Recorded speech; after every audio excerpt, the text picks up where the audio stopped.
Hello, everybody. It's Wednesday again, and it's time for our spiritual light talk. And here I am with my friends, Kempf and Silvia Gibbons.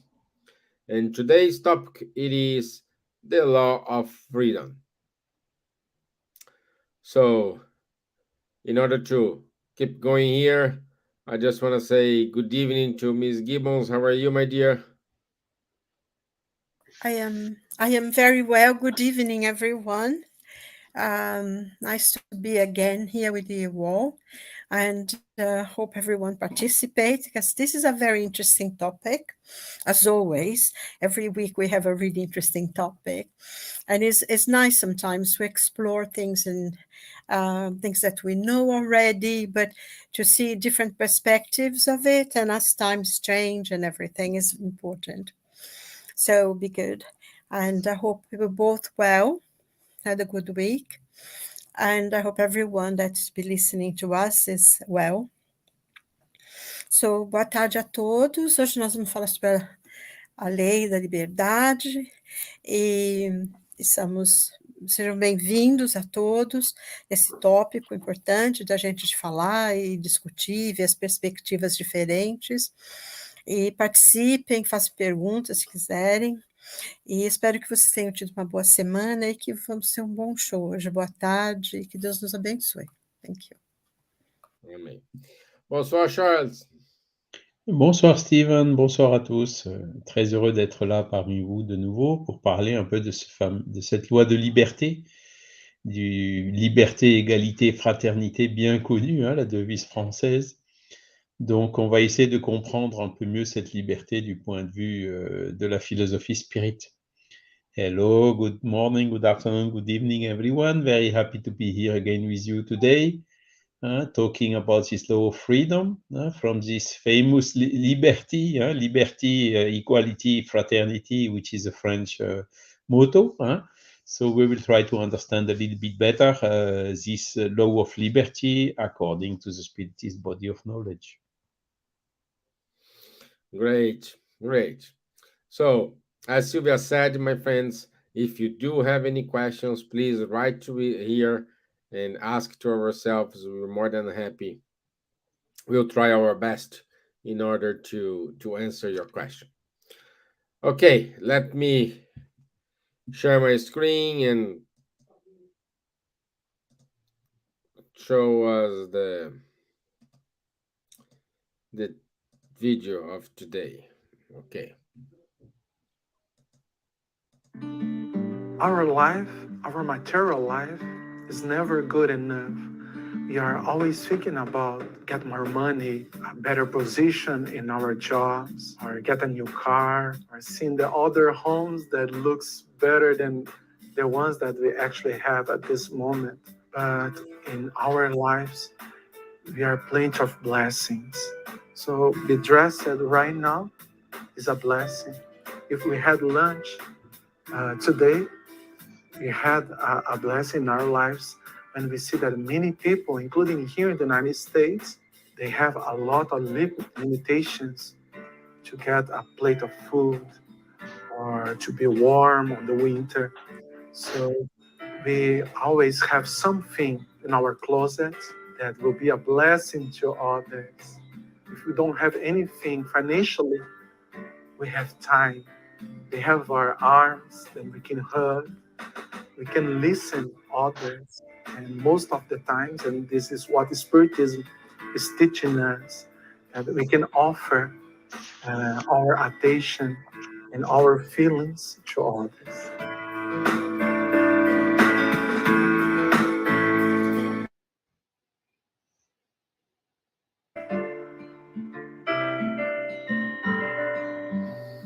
Okay.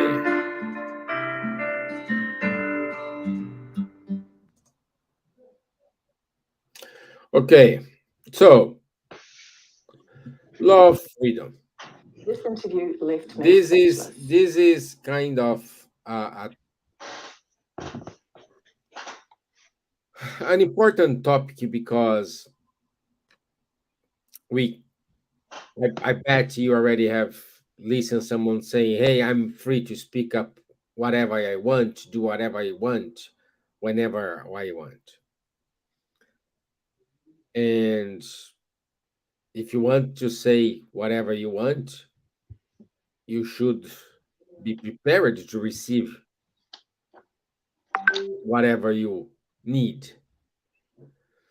So this is something we always questioning ourselves: how far we can go, how far is my liberty, how how should I treat it, how should I behave, am I have a true liberty, or I have a faith, I have a destiny, am I have a life, a short life to do everything I need to do, or do I have many lives and I can share the, the experiences I live? So all these questions somehow reached your mind someday. If it didn't reach yet, so it will be, for sure, it will be. And in order to start to understand this law of freedom, I'd like to ask Charles if he could, if he can give us an overview what it is the law of freedom according to the Spirit's book. Ah, it's a good question, um, but not very easy to answer, I must admit. But let's try. When we go a couple of centuries behind, you saw there was slavery, there was, how to say in French, these social classes, and some had hard work, the other one not, and so on. The same happened in US, in a little bit everywhere. And then in the 18th century started having some revolutions. And the revolutions, what was the aim for the revolutions? It was to conquer, to gain liberty. Okay, which I think in the US it's the case. In France as well, it's this famous liberty, equality, fraternity, which came out of the French Revolution. And this leads us to understand that the liberty is really something that we have in ourselves, something that we aim naturally. So that's why Kardec asked the spirits, is it really a natural law of liberty? And the spirits confirmed. And it's indeed also one of the main difference between humans and animals. For instance, the humans, we have the free will. Animals, they follow more the instinct than their free will. They have a very little free will, but more instincts. And in the human, we have more free will and less instincts. Okay. So indeed, this law of liberty is a natural law and clearly confirmed, or natural law or divine law, which is the same, because natural laws have been done by the Creator, which is God. And so that's why there is a full section only about this law of liberty in the book third of the Spirit's book, which is exactly about this natural law. So these laws, natural laws, are universal. They apply to everyone. Everyone is submitted to the same laws.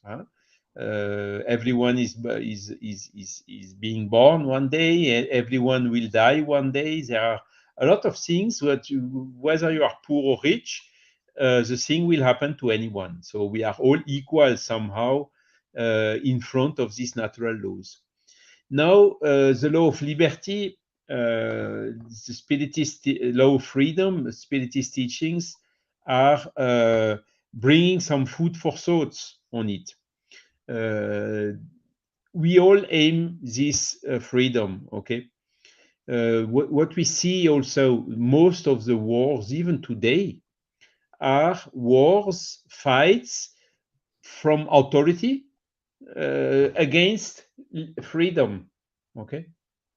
What is happening in Ukraine? It's more or less this. You have an authoritarian regime in Russia, and you had Ukraine aiming to have more liberty, more democratic principles that they can see now everywhere, just aside in Europe, and so on. And the war is one of the big one of the core reasons for this war is exactly this fight between authority and liberty. And this is a theme that was developed very deeply also by Léon Denis. And where is authority coming from? Why do some people are willing to have privilege and or some other want to dominate the masses, whether it's religious leader or political leader or whatever? It's because of the selfishness and excessive pride. So we always come to the same monsters, selfishness and pride, which we see clearly they are opposed to the natural laws and more particularly opposed to the law of liberty.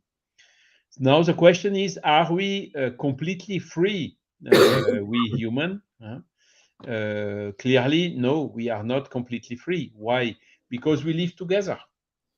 So our liberty stops, our freedom stops where it jeopardizes the freedom of our neighbor. And so if nobody respects the liberty of nobody has the liberty anymore, you know. So it's following the same principle. Do unto the other what you would like the other to do unto you, or don't do to the other what you don't like, that you don't want the other to do unto you.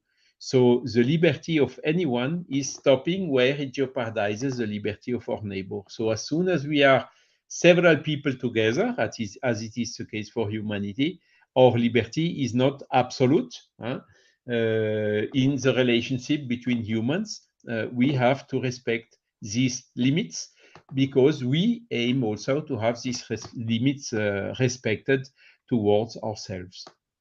So that's just to introduce the subject. I will stop here, otherwise. Yeah, thank you, Charles. Thank you.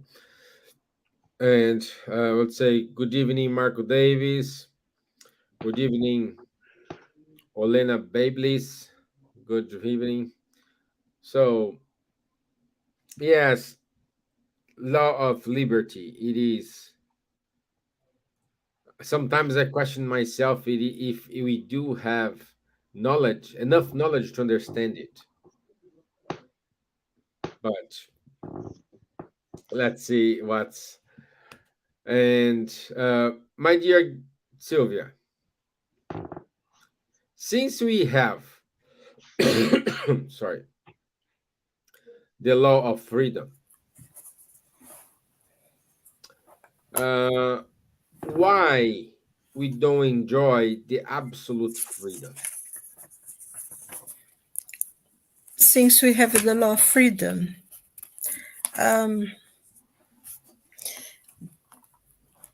well, I think a point Charles covered, because we are only completely free if we live alone in the middle of the desert. So if we go and live in the middle of the Sahara by ourselves, like as a hermit, then we can do whatever we want because we're there by ourselves. But if from the moment that you are with another person, you have the responsibility to respect, not only responsibility, but the duty to respect other people's space as well. Because as you would not like anybody to invade your own space, you wouldn't like to do that to others either. I think we have freedom of thought. That's one freedom that we have, no matter where we are, even amongst, even if we are amongst lots of people, we are free to think whatever we want. That is one freedom that nothing and nobody can take away from us. And with that, we have a free will. um, of course, some people in certain situations will not have free will, and um, a man, a man and a woman. I mean, talking about humanity, only have really freedom. Um, free will after they are able to, once they grow up and they are able to act on their own. As a child, you don't have free will because you're under the responsibility of your parents, and you are immature, and there is lots of things you don't know. So you have your parents guiding you and telling you what is right, what is wrong, what you can do, and what you cannot do. And then we go to school and we start living with other people.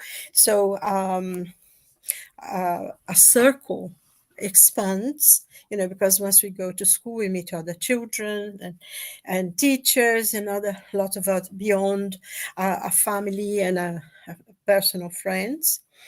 And as we grow, as we grow up, become young adults, a circle will increase. A circle of people that we know will increase.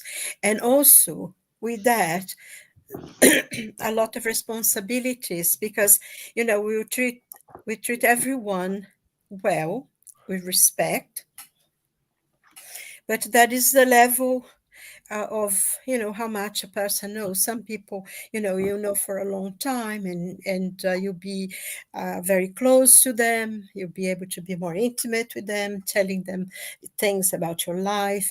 And other people, you have just an acquaintance, but you have to have the respect. And I think a question of a freedom and a free will is that we have a free will and a freedom to do whatever we want, provided we respect other people's freedom as well. And because my freedom does not mean that I overstep on somebody else's freedom. So I think this comes a kind of respect as well.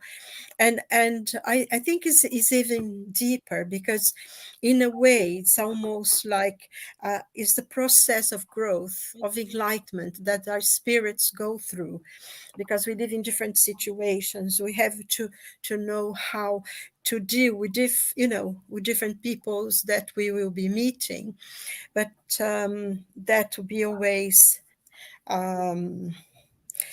important, how we treat other people. And this is one of the things that really should mark our boundaries, of how far we can go and everything. Because I think there's one thing in Spiritism that you're free to do whatever you like. There is no forbidden things, in Spiritism. We, it doesn't say you can't do that, you cannot do something else, and this is forbidden for you, and you have to do this. In Spiritism, you're free to do as you want, as your conscience tells you.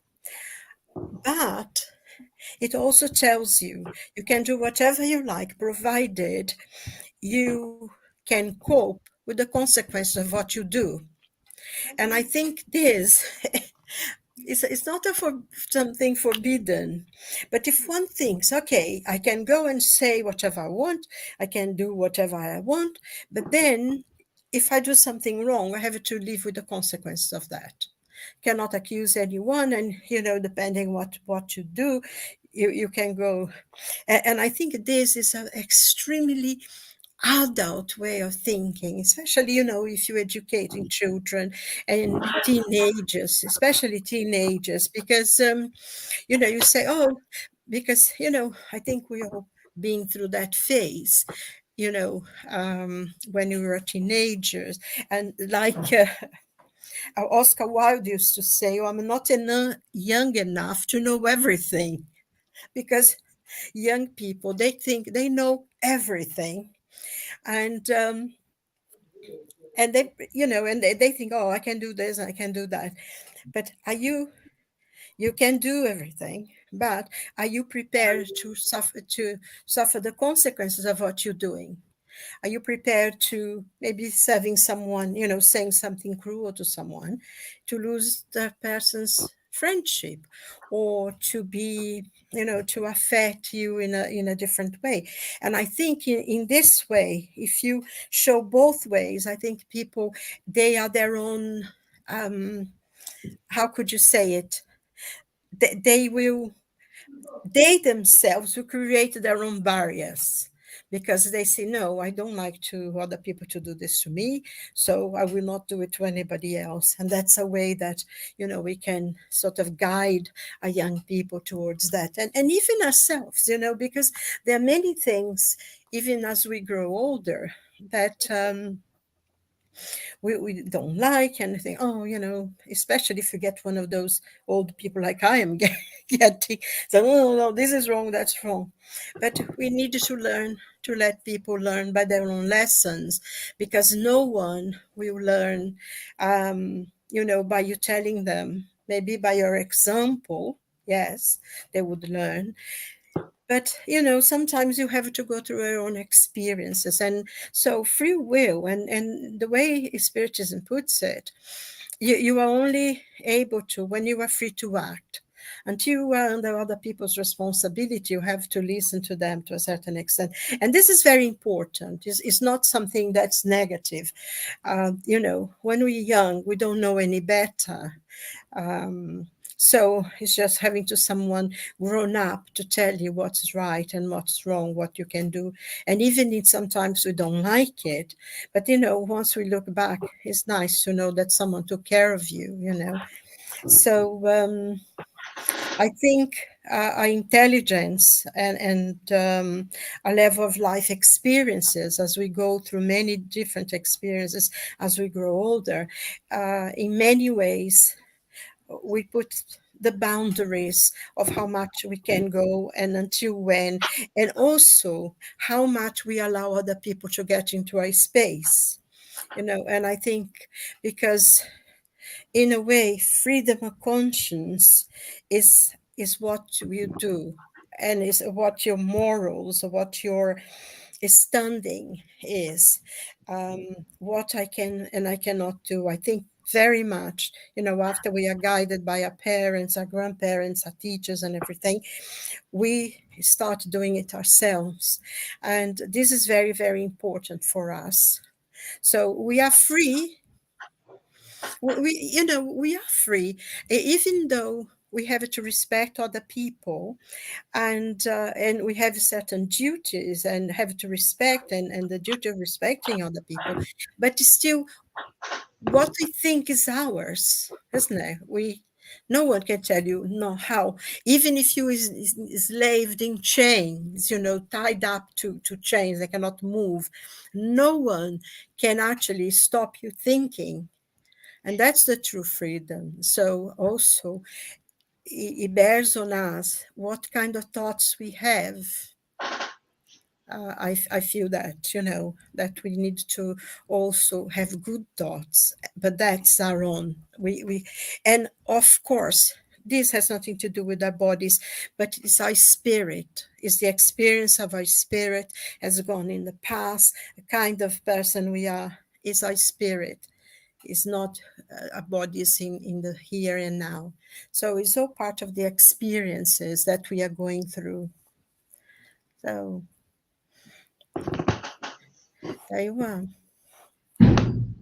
Yes, Silvia, and it's very interesting what you just said. I mean, freedom of thought, and I was talking about this fight between authority against liberty, and unfortunately, it's always hard. The French Revolution was tough, American one was tough, British one was tough as well. The fight, it is needed really to fight against the authority to gain the liberty. But today it's getting, I would say, even more complicated, because even knowing that we have this freedom of thoughts, what is happening is this manipulation.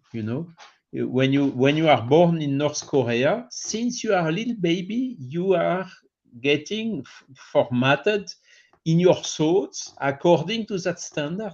So these dictatorial systems are already influencing, they are willing to annihilate this liberty of thoughts, isn't it? But okay, this works as long as the person, they don't have, how to say, strong personality, or let's say, the liberty comes really together with the evolution of the spirit. The spirit, which is highly influenceable, is not free. We have seen it in the video at the beginning. The guy who is never happy, always want to have a better house, a better car, better this, better that. He has all these needs which are jeopardizing his liberty. He's not free, in fact, when he's feeling compelled to by himself even to consume or to buy or whatever.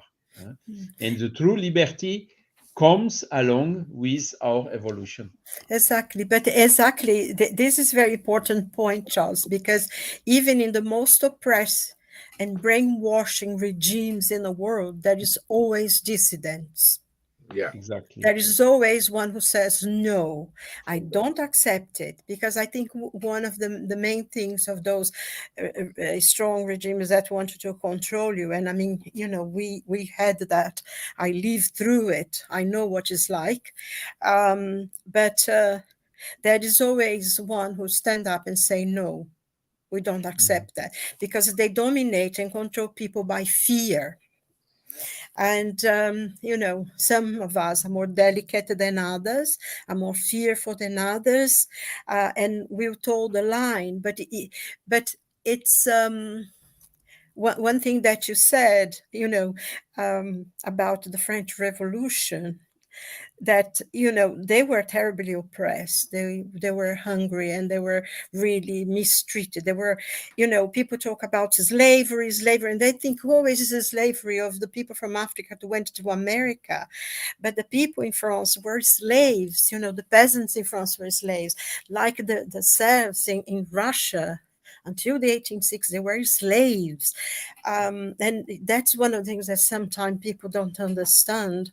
But there came a moment and said, no, enough, you know. And then we had those people who take advantage of the others, and they transform things for their own advantages, you know.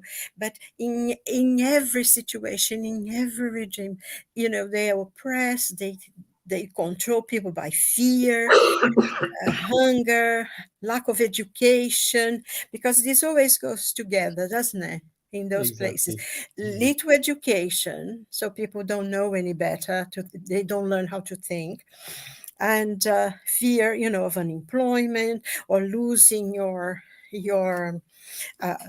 situation. And it's incredible how Machiavellic some of these are. You know, I always remember that message that he, you know, Machiavel gave to the prince. You have to give them so many favors that if you fall, they fall as well. So you keep in power, you need to give privilege to a lot of people. And I'm afraid we're still very Machiavellic. And I think we need to learn not to do it in our personal lives, you know. But I feel that, you know, what you said, those spirits who are more advanced will stand and will say no. Yes, and even if they are not in the country, now is they can even control the information or whatever. But willing or not, the people get the information, and they see really the regimes which are different from them.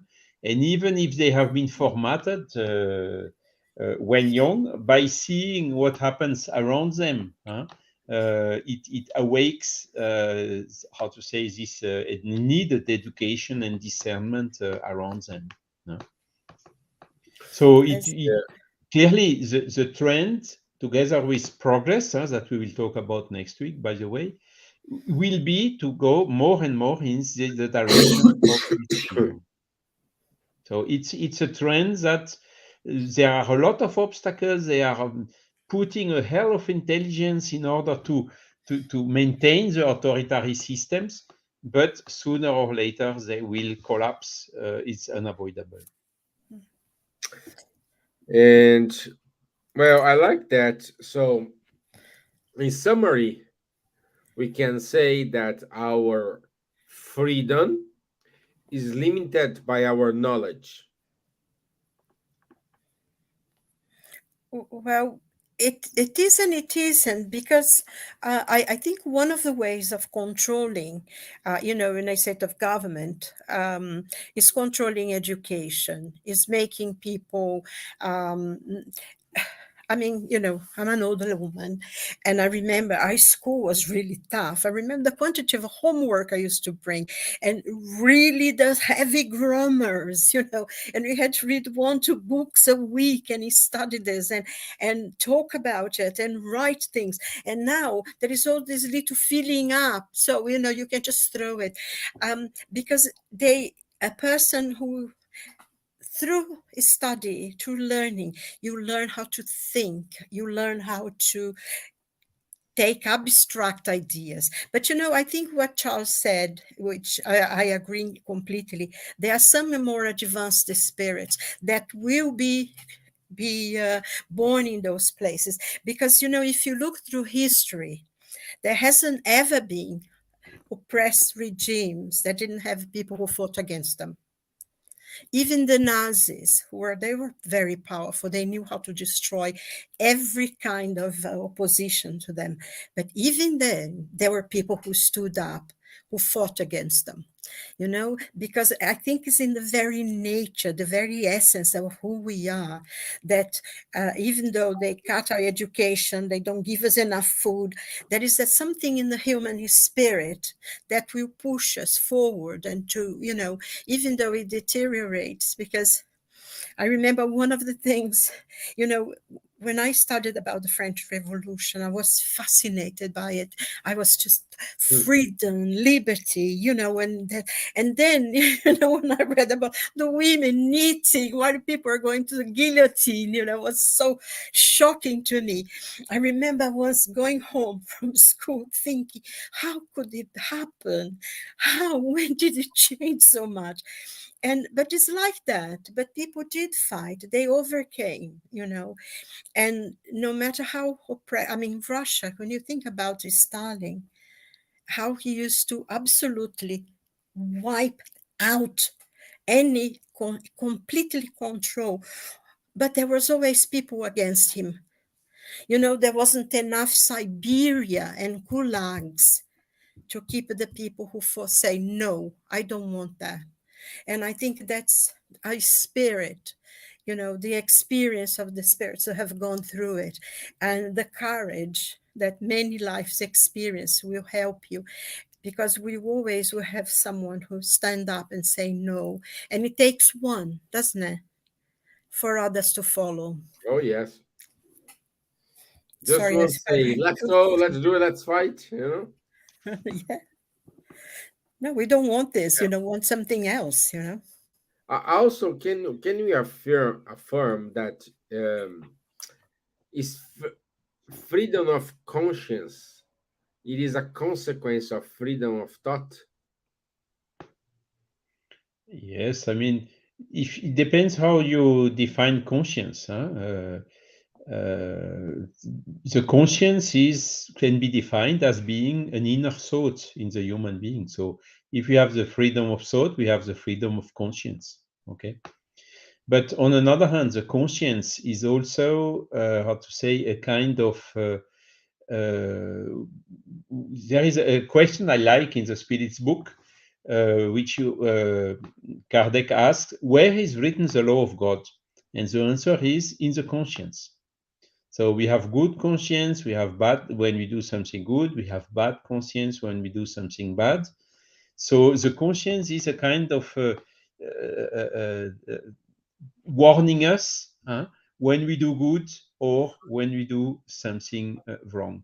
So the freedom of conscience, yes, is a kind of a consequence of the freedom of thought. And the free will of the human being is also a must. I mean, without free will, we would be either animals or machines, isn't it? Mm-hmm. everything written, and then we just follow a track and we cannot deviate from that track. There are people who think we are like this, but I'm convinced I'm not. I know that at a given point in time, I will decide to do something completely different, completely unexpected, which was not in the program, So using my free will. And this is really one of the characteristics of human being, because God also doesn't want us to progress under stress or under strength. He wants us to progress autonomously according to our free will, using our free will for good and for progressing towards perfection, towards happiness, and towards freedom, isn't it? Agreed. Yeah. Voilà. And then with the free will, it has also, how to say, something which is correlated to it, which is the responsibility. As Silvia told very well at the beginning, we are free to do whatever we want, but we are responsible for what we have done. And our degree of responsibility is also increasing together with the evolution. The more we know that what we are doing is good or bad, the more responsible we are because we knew it. We don't have the excuse that Jesus gave to the people when they put him on the cross, was saying, Father, forgive them, they don't know what they are doing. So basically, they are not responsible. But as the more we progress, the more we know what we do, the more, of course, we are responsible. And this responsibility, together with the freedom, are really what is doing to humankind its dignity and its morality, isn't it? Yes. So this is really the key attribute of the human being compared with animals. And still, I'm astonished to see that some people think that our conscience is just a reaction of some biochemical reaction in our brain, which can be predetermined once you know the initial conditions. With calculations, you mean you can know exactly what I will do tomorrow or day after tomorrow. And we see obviously that this is absolutely false. We have the free will, definitively. Yeah, thank God. Yeah. Yeah, it's kind of interesting to see how we use this free will, because sometimes we need to make a decision, you know, and the decision we make is based on the knowledge we have acquired up to that moment. I don't know, perhaps years later, we are reviewing it. We think, oh, perhaps I should take another approach. That wasn't the right approach. But this is not meaning it was wrong. It means you fight with the weapons you have at that time. And we need to know how to use it in order to deal with the consequences of our actions. Like we saw in the video, and Charles mentioned this. I fight a lot to buy a house, to get my home, no matter how small it is or how big it is, it's yours. But when we see another house,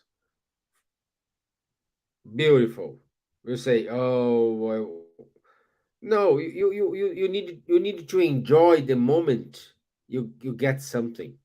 You need to contemplate whatever you can." Also, in the video, they said perhaps a coach who is in your a spare coat who is in your wardrobe, it is a blessing for someone. So everybody is in a different moment, thank God, because imagine everybody is on the same grade of evolution, the same things will not go any further. But we need to understand that the consequences are truly on us. Without blaming anyone, without judging anyone, we need to deal with that. But today, what we do, we we just say it's easy to blame someone, it's easy to blame God, it's easy to blame everybody else except us. And again, this is not a game of blaming or not, it's a game of, hey, come on, you made the decision based in the concrete facts up to that time. So our conscience is like kind of the autonomy and heteronomy charts. The facts is there. It's not because you don't have facts you need to believe. You believe if you want. But the facts, nobody can change. If you don't agree today, perhaps you agree tomorrow. But the facts is there. No. Let me see what I have more. I think one thing that coming from what you said, or what I think, I mean, in one of the questions in the Spiritus book, it says that nobody, absolutely no one, is born to be property of somebody else. Everyone is free. And some people use this because of customs and all things. But as we progress spiritually, this kind of oppression will not exist ever again, because every single person is born and in the same way, and this is important. And I think also, the point that Charles said, which I think that the Spirit teaches us, that the laws of God is written in our conscience. So what is implied to me is that we are born knowing what's right and what's wrong. And we make the choices of making wrong choices, and then we try to ignore them. And, we go on and everything. But I think, some of the things saying, I don't think it's wrong personally for a person to make an effort to work harder because they want to have a better house, or because they want to have a better car, or to have a better standard of living for their children, have better schools. I think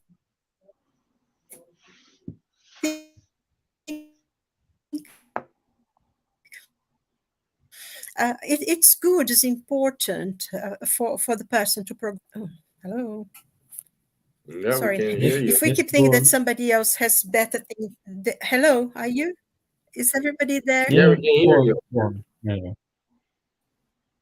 There was some interruption, but very short. It's just that sometimes if you keep thinking that somebody else has, then that's wrong. Oh, hello, hello. Yes, we are here. Can everybody hear me now? Yeah, No, yeah. what I was saying is that it's good to make effort to have a better life, to do things. I think it's important. I think the wrong in that is just oh no, but somebody else has something better than I have. And I think that was the point you were making, wasn't it, Stevan? That you Hmm. have your house, and if you want to have a better house because you think you deserve a better house, you're going to work harder, but not because. I think the wrong thing is when people said, oh, but I want to have what he has. I think that's where the thing is wrong. But from what I gathered as well from that beginning video was that, and I think it happens quite a lot, we don't know how to be grateful. I remember once this spiritual guide saying to me, sometimes it's good to look back.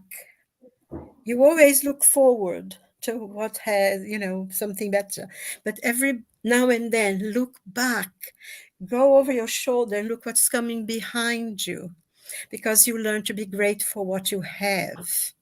I think the point he said, did you have lunch today? Do you have a coat to go out in the cold? A nice pair of shoes that keep you warm? And I think that's one of the things we need to learn, to be grateful, because sometimes we forget to say that if you have a home to go to that keeps you warm in winter, if you have food in your plate for at least 2 or 3 meals a day, if your children are healthy and they can go to a nice school, or if you can go to a hospital and be treated, you are a millionaire. Yeah. Because I think 7 to 8% of the population of the world don't have that. And I think that's one of the things we need to learn, to be grateful, not only for the things, material things we have, but for the health, for our health. We forget how precious our health is and how quick it can change, how very quickly it can change.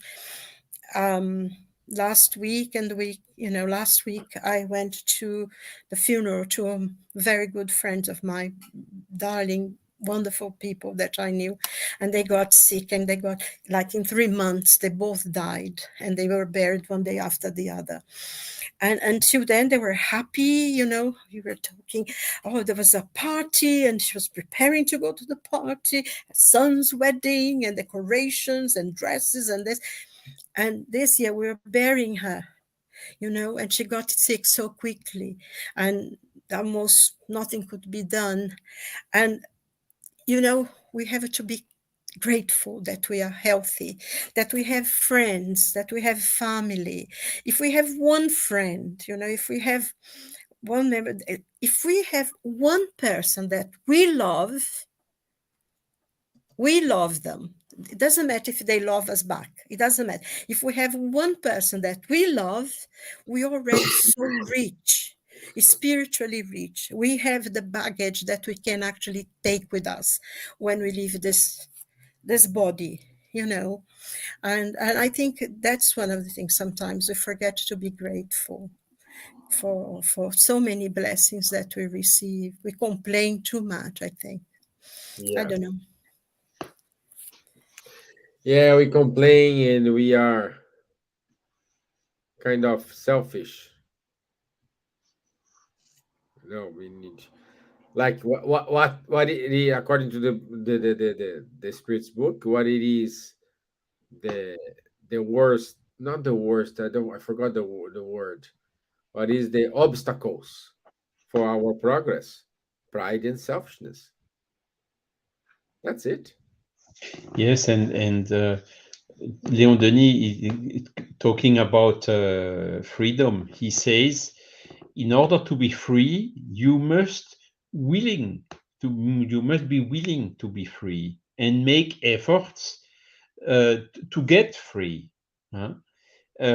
By getting rid of the how to say, the weight of ignorance, huh? And also of the passions that we cannot control. And this is again using of the free will, using our will in the direction of evolution and of freedom.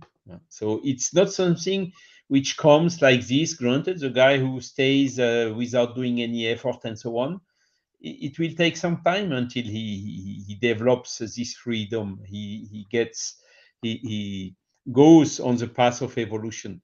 But the one which is really using the will, as Silvia told, he even formatted the influence since baby. He's at a given point in time, he will come and say, no, I don't agree with that. Yeah. Or no, I will not consume. I will not buy the things I don't need. I will not let the passion for this or that dominate me. I want to dominate the passions, and getting then emotional control, and together the spiritual intelligence. So Leon Denis was really, it's one of his favorite subjects in the problem of the being and of the destiny, chapter 22, where he develops this law of freedom in a very, very nice way. Yeah, Leonie is amazing. He is amazing. Thank you And for. freedom so precious, isn't it, to have? And but I think you, Stefan, you said something, and some of the things you said as well, Charles, because we are living in a world now that people seem to be happy by following other people. I can't. It's completely anathema to me. This thing called influencers, that people Yeah. completely imbecilic things, some of it, and they have thousands of followers, wanting to wear the same dress, do the same hairstyle, say the same thing.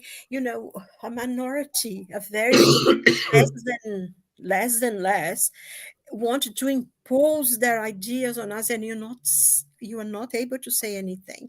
And this, I mean, being a child of the 60s, I say no, no, no, no, no one is going to impose their ideas on me. I was brought up with freedom, you know to go in marches and say no to the bomb, no to Vietnam, no to this. um, and I find completely crazy that there are people who influence others to follow them, because a lot of people like to follow. You have to say that, though. Yeah. So I think we So need these people to. are not willing to be free. Exactly. You need, exactly. I mean, that's the point, isn't it, Charles, that you said? Yeah. And, Leondini said, you need to want to be free, but some people don't. They prefer to follow. But it's the Yeah. level of the spirit, isn't it? So I think for us who know, we need to have a life, and we need to have a certain way about us that maybe other people will think, oh, no, that's a nice thing. The way they think is good, you And, know. and, and and I would say, Silvia, they like to follow because they like to blame someone as well. It's not me. Yeah. I Silvia, made what he Oh asked me yes. to Oh do. yes. When is wrong? Yes. yeah, yeah, it's I not me. Silvia did this. She in her channel here. It's her. exactly. Yes, it's her fault. But I think Suetonius, the Roman writer, he said there is nothing more volatile than public opinion, because these people that are putting you in a pedestal very, very high, the next moment they can chop it off and throw it to the dogs.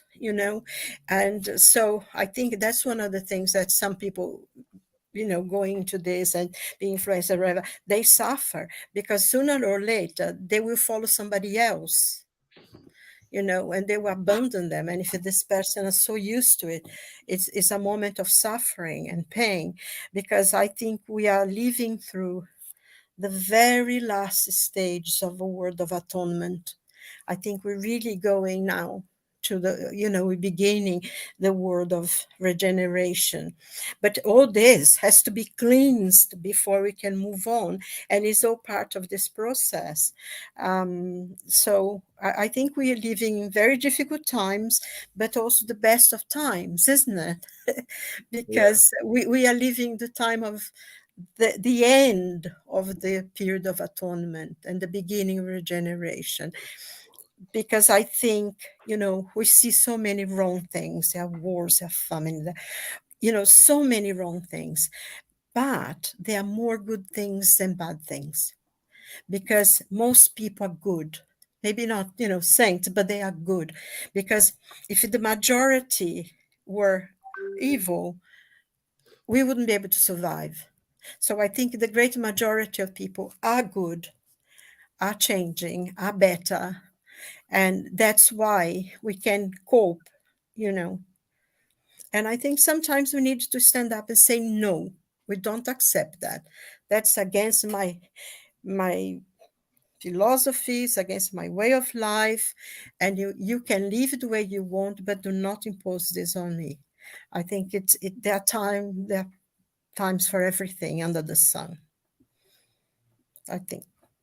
Yes. Yes. I agree. I agree. And And here we touch the subject of fatality, isn't it, Stevan? Uh, some things seem to follow this law of fatality, okay? mhm, The fate. Huh? When, but the Spiritist body of knowledge teaches us that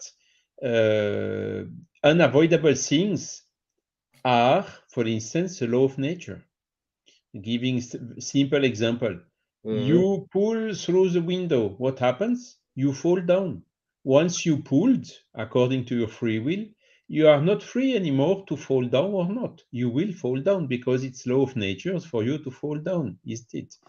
And if you selected to have a life to try to help you to progress and to get rid of, I don't know, some bads that we have still in ourselves, and we all have, because we are all imperfect here on earth, we made the choice to have for instance, to have material difficulties in our life. We can do whatever we want. The things will happen as we selected before we incarnated. So what we think is something which is fate, fatality, is simply the consequence of a choice we made beforehand, isn't it? Yes. Agreed. Yeah. Perfectly. Well said. According to our free will. So we have always this free will and this liberty. But I think, I always, reading, studying the Spirit's book, there is one thing, free will also is very relative term, because if you remember one of the questions in the Spirit's book that Kardec asked the Spirit and saying, all men will be enlightened, will they all progress and be enlightened spirit? And the answer from the spirits is very, very, as normal, is very concise and straight to the point. It's your destiny. So we may dance around maybe for millennia in the wrong road, but eventually you're gonna get to go to the right road. There is no other way to do it. We have to go on the hard road, and we will. And it's a choice to make it Sooner or better later with we the have to path. face it. Yes. Sooner or later we have to face it. Yeah. And it's part of our learning process, isn't it? We do things wrong, and then we see the consequences, and then we think about, and then with the progress, we stop doing wrong things and are doing more and more good things. That's right. Yeah. Yeah. The destiny is to progress and go forward always. Yeah, that's good, isn't it? I think. Yeah. Okay. That's it. Thank you, my Next week we friend. will talk about progress, isn't it, Stevan? Yeah, next week we will talk about the law of progress. Progress. Yeah, so let me put it here.